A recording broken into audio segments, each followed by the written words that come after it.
ನಮಸ್ಕಾರ. Insight West ಕನ್ನಡಕ್ಕೆ ಸ್ವಾಗತ. ನಾನು ರೂಪಲತಾ. ಮೆಕ್ಸಿಕೋ ಅಂದರೆ ಸಾಕು ನಮಗೆ ಮೊದಲು ನೆನಪಿಗೆ ಬರೋದು ಅಲ್ಲಿನ ಈ ಡ್ರಗ್ ಕಾರ್ಟೆಲ್ಗಳ ದರ್ಬಾರು.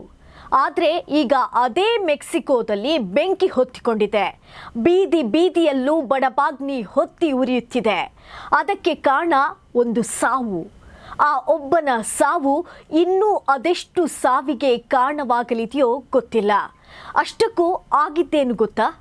ಅಲ್ಲಿ ಸತ್ತವನು ಯಾರು ಗೊತ್ತಾ? ಇವನ ಹೆಸರು ಎಲ್ ಮೆಂಚೋ.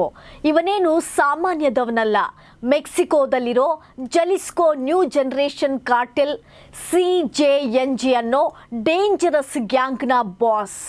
ಇವನನ್ನು ಮುಗಿಸೋಕೆ ಮಿಲಿಟರಿ ಒಂದು ಭರ್ಜರಿ ಪ್ಲಾನ್ ಮಾಡಿ ಫೈನಲಿ ಸಕ್ಸಸ್ ಆಗಿದೆ. ಮೆಂಚೋ ಕತೆ ಖತಮ್ ಆಗಿದೆ. ಆದರೆ ವಿಷಯ ಏನಪ್ಪ ಅಂದರೆ ಈ ಕಾರ್ಟೆಲ್ ಲೀಡರ್ಗಳು ಬರೀ ಡ್ರಗ್ಸ್ ಮಾತ್ರವಲ್ಲ, ಅಲ್ಲಿನ ಲೋಕಲ್ ಸಿಸ್ಟಮ್ ಮೇಲೂ ಹಿಡಿತ ಇಟ್ಕೊಂಡಿರ್ತಾರೆ. ಹಾಗಾಗಿನೇ ಇವನು ಸತ್ತ ಸುದ್ದಿ ಹೊರಬೀಳ್ತಿದ್ದ ಹಾಗೆ ಅವನ ಗ್ಯಾಂಗ್ನವರು ರಚ್ಚೆ ಹಿಡಿದು ಸಿಟಿಯಲ್ಲಿರೋ ಗಾಡಿಗಳಿಗೆ ಬೆಂಕಿ ಹಚ್ಚೋದು, ರಸ್ತೆ ಬ್ಲಾಕ್ ಮಾಡೋದು ಅಂತ ದೊಡ್ಡ ಮಟ್ಟದ ಹಿಂಸಾಚಾರ ಶುರು ಮಾಡಿದ್ದಾರೆ.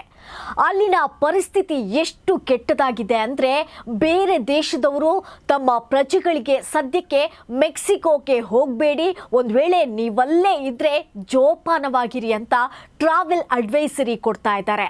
ಇನ್ನು ಈ ಇಡೀ ಆಪರೇಷನ್ ಹಿಂದೆ ಅಮೆರಿಕಾದ ಕೈವಾಡ ಇಲ್ಲ ಅಂದರೆ ನಂಬೋಕೆ ಸಾಧ್ಯವೇ ಇಲ್ಲ. ಯಾಕಂದರೆ ಮೆಕ್ಸಿಕೋಯಿಂದ ಅಮೆರಿಕಕ್ಕೆ ಹರಿಯೋ ಡ್ರಗ್ಸ್ ತಡೆಯೋದು ಟ್ರಂಪ್ ಮತ್ತು US ಗವರ್ಮೆಂಟ್ಗೆ ದೊಡ್ಡ ತಲೆನೋವು. ಈ ಎಲ್ ಮೆಂಚೋ ಮೇಲೆ ಅಮೆರಿಕ ಸುಮಾರು $10 ಮಿಲಿಯನ್ ಬೌಂಟಿ ಕೂಡ ಇಟ್ಟಿತ್ತು. ಡ್ರಗ್ಸ್ ವಿರುದ್ಧದ ಈ ಯುದ್ಧದಲ್ಲಿ ಅಮೆರಿಕದ ಏಜೆನ್ಸಿಗಳು ಮೆಕ್ಸಿಕೋ ಮಿಲಿಟರಿಗೆ ಇಂಟೆಲಿಜೆನ್ಸ್ ಮತ್ತು ಟೆಕ್ನಾಲಜಿ ಸಪೋರ್ಟ್ ಕೊಟ್ಟಿರೋ ಸಾಧ್ಯತೆ ಹೆಚ್ಚಿದೆ. ಒಟ್ನಲ್ಲಿ ಅಮೆರಿಕದ ಫೆಂಟಾನಿಲ್ ಕ್ರೈಸಿಸ್ ಕಮ್ಮಿ ಮಾಡೋಕೆ ಇವನನ್ನ ಮುಗಿಸಲೇಬೇಕು ಅನ್ನೋದು ಅವರ ಪ್ಲಾನ್ ಆಗಿತ್ತು. ಲೀಡರ್ ಸತ್ತ ಮೇಲೆ ಆ ಗ್ಯಾಂಗ್ 2 ಭಾಗ ಆಗೋ ಚಾನ್ಸ್ ಇದೆ. ಇದರಿಂದ ಮುಂದಿನ ದಿನಗಳಲ್ಲಿ ಅಲ್ಲಿ ಗ್ಯಾಂಗ್ ವಾರ್ ಇನ್ನೂ ಜೋರಾಗಬಹುದು ಅನ್ನೋ ಭಯ ಕೂಡ ಇದೆ. ಸ್ನೇಹಿತರೆ, ಈಗ ಕಥೆಯ ಅಸಲಿ ವಿಷಯಕ್ಕೆ ಬರೋಣ. ಇಷ್ಟೆಲ್ಲ ರಾದ್ಧಾಂತಕ್ಕೆ ಕಾರಣವಾಗಿರೋದು ಈ ಎಲ್ ಮೆಂಚೋ ಅನ್ನೋನು. ಇವನು ಮೆಕ್ಸಿಕೋ ಡ್ರಗ್ಸ್ ಲೋಕದ ಅನ್ಕ್ರೌನ್ಡ್ ಕಿಂಗ್ ಇದ್ದ ಹಾಗೆ. ಇವನ ಅಸಲಿ ಹೆಸರು ನೆಮೆಸಿಯೋ ರೂಬೆನ್ ಒಸೆಗುಯೆರಾ ಸೆರ್ವಾಂಟೆಸ್ ಅಂತ. ಸ್ವಲ್ಪ ಉದ್ದ ಇರಬಹುದು, ಆದರೆ ಇವನು ಮಾಡಿರೋ ಕೆಲಸ ಮಾತ್ರ ಅಷ್ಟೇ ಭಯಾನಕ. ಇವನು ಕಟ್ಟಿರೋ ಜಲಿಸ್ಕೋ ನ್ಯೂ ಜನರೇಷನ್ ಕಾರ್ಟೆಲ್ ಇದೆಯಲ್ಲ, ಅದು ಬರೀ ಡ್ರಗ್ಸ್ ಮಾರೋದಷ್ಟೇ ಅಲ್ಲದೆ ಕಿಡ್ನ್ಯಾಪ್, ಹಪ್ತಾ ವಸೂಲಿ, ಪೆಟ್ರೋಲ್ ಕಳ್ಳತನ, ಹೀಗೆ ಎಲ್ಲ ಕೆಟ್ಟ ಕೆಲಸದಲ್ಲೂ ನಂಬರ್ 1 ಆಗಿತ್ತು. ಇವನು ಎಷ್ಟು ಪವರ್ಫುಲ್ ಅಂದರೆ ಯಾರಾದರೂ ಇವನ ತಂಟೆಗೆ ಬಂದರೆ ಸಾಕು ಇಡೀ ಏರಿಯಾನೇ ರಕ್ತಪಾತ ಮಾಡೋ ಕೆಪಾಸಿಟಿ ಇವನಿಗಿತ್ತು. ಅದಕ್ಕೆ ಮೆಕ್ಸಿಕೋ ಮತ್ತು ಅಮೆರಿಕ ಇಬ್ಬರೂ ಸೇರಿ ಇವನನ್ನು ಹಿಡಿಯೋಕೆ ವರ್ಷಗಟ್ಟಲೆ ಟ್ರೈ ಮಾಡಿದ್ರು. ಇವನು ಪ್ರತಿ ಸಲ ಚಳ್ಳೆ ಹಣ್ಣು ತಿನ್ನಿಸಿ ಎಸ್ಕೇಪ್ ಆಗ್ತಿದ್ದ. ಆದರೆ ಎಷ್ಟೇ ದೊಡ್ಡ ಡಾನ್ ಆದರೂ ಒಂದಲ್ಲ ಒಂದು ದಿನ ಸಿಗಲೇಬೇಕಲ್ಲ. ಹಾಗೆ ನಿನ್ನೆ ಮೆಕ್ಸಿಕೋ ಆರ್ಮಿ ಮತ್ತು ನ್ಯಾಷನಲ್ ಗಾರ್ಡ್ನವರು ಸೇರಿ ತಪಲ್ಪಾ ಅನ್ನೋ ಜಾಗದಲ್ಲಿ ಸ್ಕೆಚ್ ಹಾಕಿ ಆಪರೇಷನ್ ಮಾಡಿದ್ದಾರೆ. ಇದು ಒಂಥರ ಫಿಲ್ಮಿ ಸ್ಟೈಲ್ನಲ್ಲಿ ನಡೆದ ಶೂಟೌಟ್ ಅಂತಾನೆ ಹೇಳ್ಬೋದು. US ಬಾರ್ಡರ್ ಹತ್ತಿರ ಇರುವಂಥ ಒಂದು Jalisco ಸ್ಟೇಟ್ನಲ್ಲಿ military force full alert ಆಗಿ ಇವನ ಅಡಗುತಾಣದ ಮೇಲೆ ಅಟ್ಯಾಕ್ ಮಾಡಿದೆ. ಎಷ್ಟೋ ದಿನದಿಂದ ಇವನಿಗಾಗಿ ಕಾಯ್ತಿದ್ದ ಆರ್ಮಿಗೆ ಫೈನಲಿ ಈ ಆಪರೇಷನ್ನಲ್ಲಿ ದೊಡ್ಡ ಸಕ್ಸಸ್ ಸಿಕ್ಕಿದೆ. ಇಷ್ಟು ದಿನ ಮೆಕ್ಸಿಕೋನ ನಡುಗಿಸ್ತಿದ್ದ ಡ್ರಗ್ ಲಾರ್ಡ್ ಕಥೆ ಕೊನೆಗೂ ಒಂದು ಹಂತಕ್ಕೆ ಬಂದಿದೆ ಅನ್ನೋದು ಈಗಿನ ಹಾಟ್ ನ್ಯೂಸ್.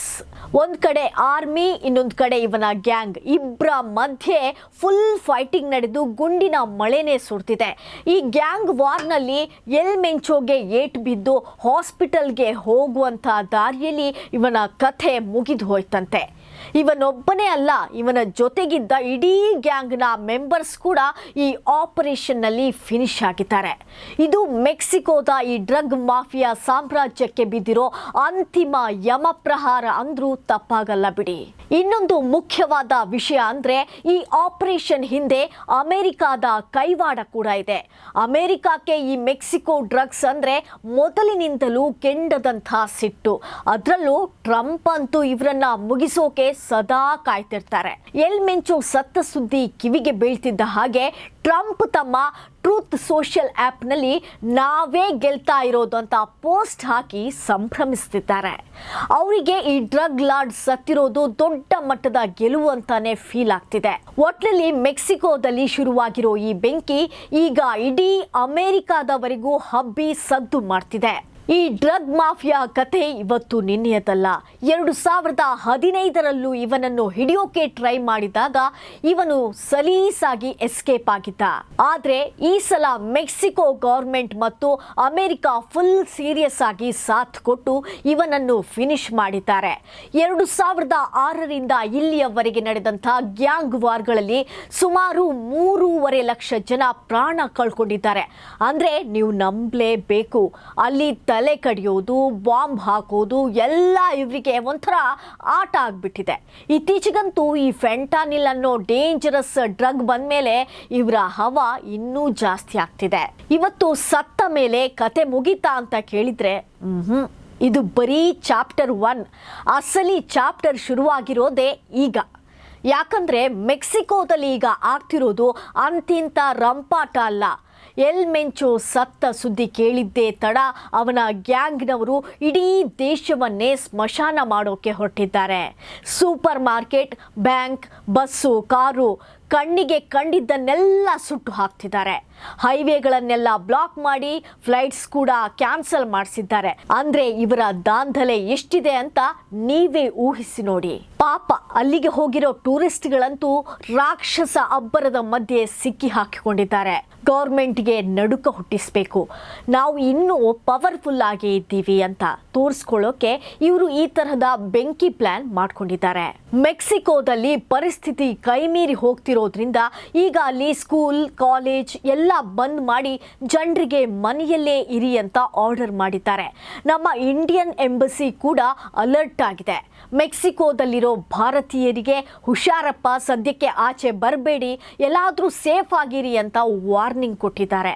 ಏನಾದರೂ ಅರ್ಜೆಂಟ್ ಹೆಲ್ಪ್ ಬೇಕಿದ್ರೆ ಕಾಲ್ ಮಾಡಿ ಅಂತ ಹೆಲ್ಪ್ ಲೈನ್ ನಂಬರ್ ಕೂಡ ರಿಲೀಸ್ ಮಾಡಿದ್ದಾರೆ. ಹೊಸ ಲೀಡರ್ ಯಾರು ಅಂತ ಡಿಸೈಡ್ ಆಗೋವರೆಗೆ ಬೇರೆ ಗ್ಯಾಂಗ್ನವರು ತಮ್ಮ ಏರಿಯಾಗೆ ನುಗ್ಗಬಾರ್ದು ಅನ್ನೋ ಉದ್ದೇಶದಿಂದಲೇ ಮೆಕ್ಸಿಕೋ ಬೀದಿ ಬೀದಿಯೂ ರಣಭೂಮಿಯಾಗಿದೆ. ಒಬ್ಬ ಡ್ರಗ್ ಲಾರ್ಡ್ ಸತ್ತಿರೋದು ಅಮೆರಿಕಕ್ಕೆ ಖುಷಿ ಕೊಟ್ಟಿರಬಹುದು, ಆದ್ರೆ ಮೆಕ್ಸಿಕೋದ ಸಾಮಾನ್ಯ ಜನರಿಗೆ ಮಾತ್ರ ಇದು ನೈಟ್ ಮೇರ್ ತರಹ ಕಾಡ್ತಿದೆ. ಎಲ್ ಮೆಂಚೋ ಸತ್ತಿರೋದ್ರಿಂದ ಮುಂದೆ ಅಲ್ಲಿ ಗ್ಯಾಂಗ್ ವಾರ್ ಇನ್ನೂ ಜಾಸ್ತಿ ಆಗೋ ಎಲ್ಲಾ ಲಕ್ಷಣಗಳು ಕೂಡ ಕಾಣ್ತಿದೆ. ಮುಂದೇನಾಗುತ್ತೆ ಅಂತ ಮುಂದಿನ ವಿಡಿಯೋದಲ್ಲಿ ಮಾತಾಡೋಣ. ಇದು ಇವತ್ತಿನ ವಿಶೇಷ ಸ್ಟೋರಿ. ನಮಸ್ಕಾರ.